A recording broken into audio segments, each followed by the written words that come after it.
Hi everyone, welcome back. Today we're going to talk together about, of course, the brain. We are quite often misled that the brain is the only structure in the nervous system. But actually, nervous system has many different parts and brain is one of them. So we're going to go over these parts of nervous system and then come to our brain and discuss the different parts of brain and their functions. Nervous system in our body actually consists of many different parts, and one of them is the brain that we see on the left.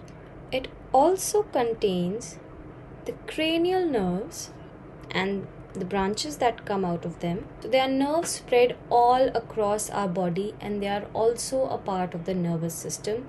Some of them emerge from the brain to different parts, and some others actually emerge from the spinal cord to other parts of the body. So the cranial nerves are part of the brain, and the spinal cord and spinal nerves are also part of the nervous system. So then we have special structures like ganglia, which are basically bunches of nerves. Then we have certain plexes like the enteric plexus, and then we can also have sensory receptors. All of these are parts of the nervous system. Broadly speaking, the nervous system can be divided into two parts. One, the CNS, and the other, the PNS. So CNS or central nervous system actually contains brain and spinal cord, while PNS contains all the nerves that are emerging from the brain and spinal cord. So there are 31 pairs of spinal nerves, and these will be a part of PNS or peripheral nervous system. When we are talking about nervous system here, we will be focusing on central nervous system, and more specifically we'll be talking about the brain. Brain is also a synonym which is used for people who are really intelligent, meaning that brain is usually associated with things like intelligence, memory, language processing. But brain is also the center of emotions. Brain is also the center of sensory experiences of our vision, olfactory, hearing.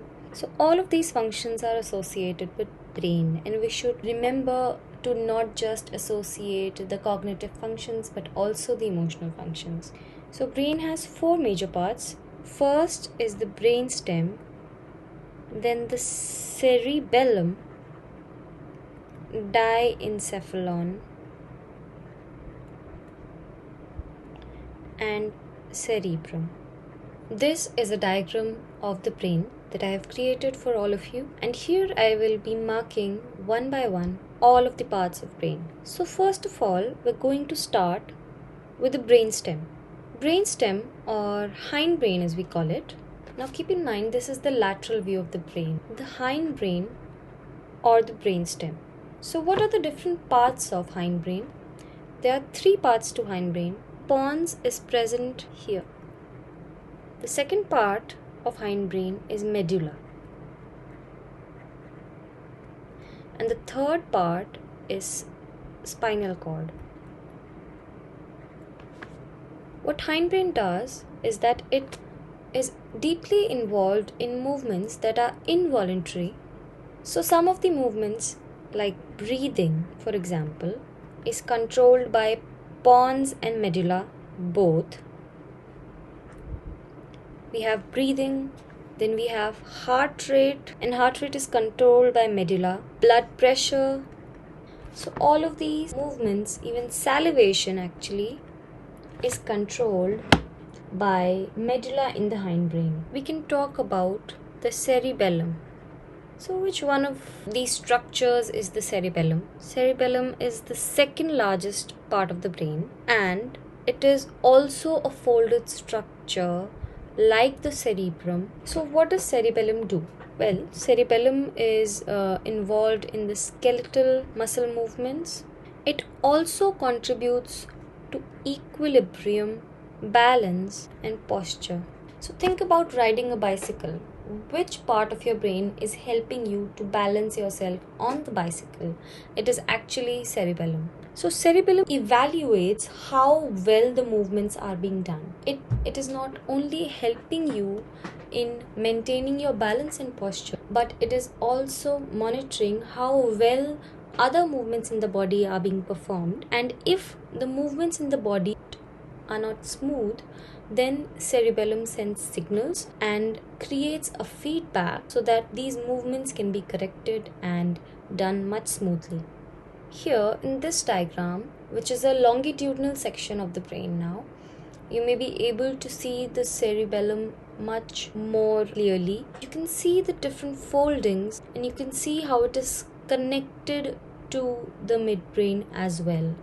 So it also helps a little bit in relaying the signals from the midbrain to the spinal cord and such. Then we come to the midbrain. The diencephalon also has certain parts which we're going to be talking about. They are the hypothalamus, pituitary.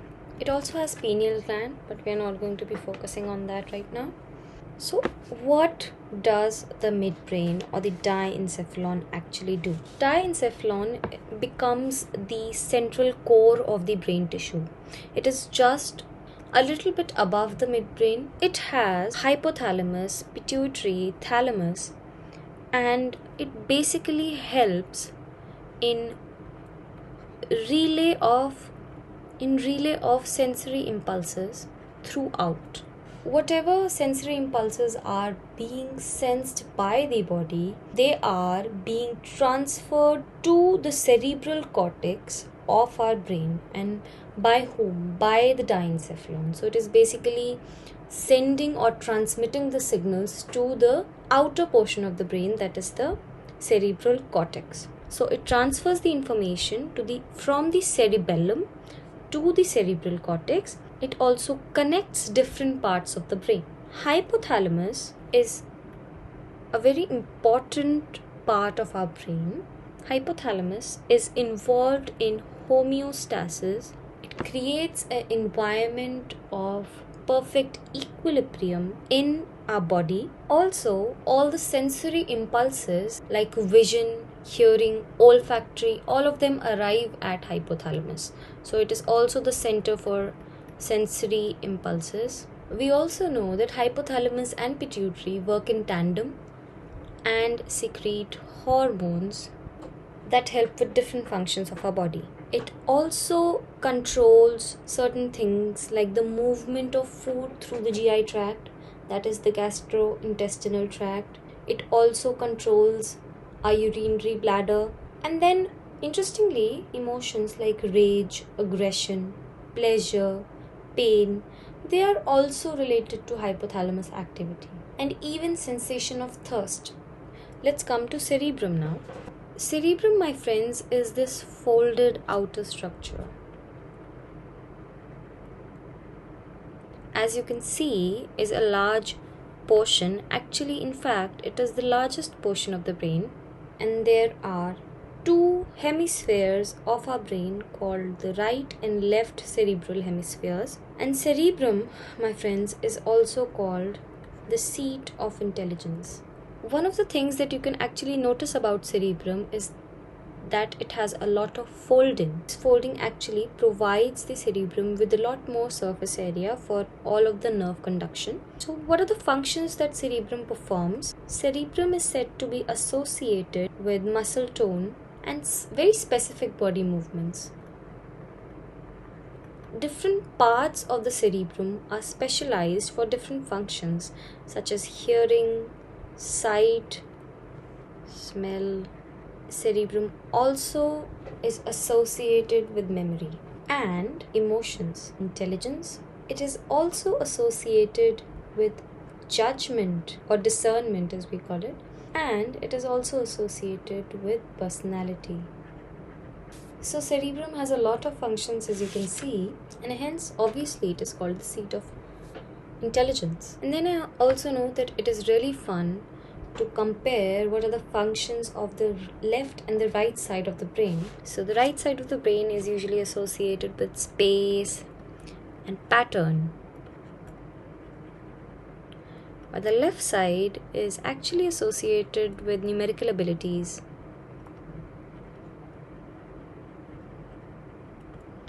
and scientific skills. Left side is also associated with reasoning and language. So a lot of important stuff is happening on the left side, while the right side is associated with emotions. So today we discussed some of the parts of the brain and saw how they function. I hope you enjoyed this video, and for more videos you can subscribe to my channel, and you can also leave in the comments what you want to see so that I can create some inspired content. Thank you very much. Till next time.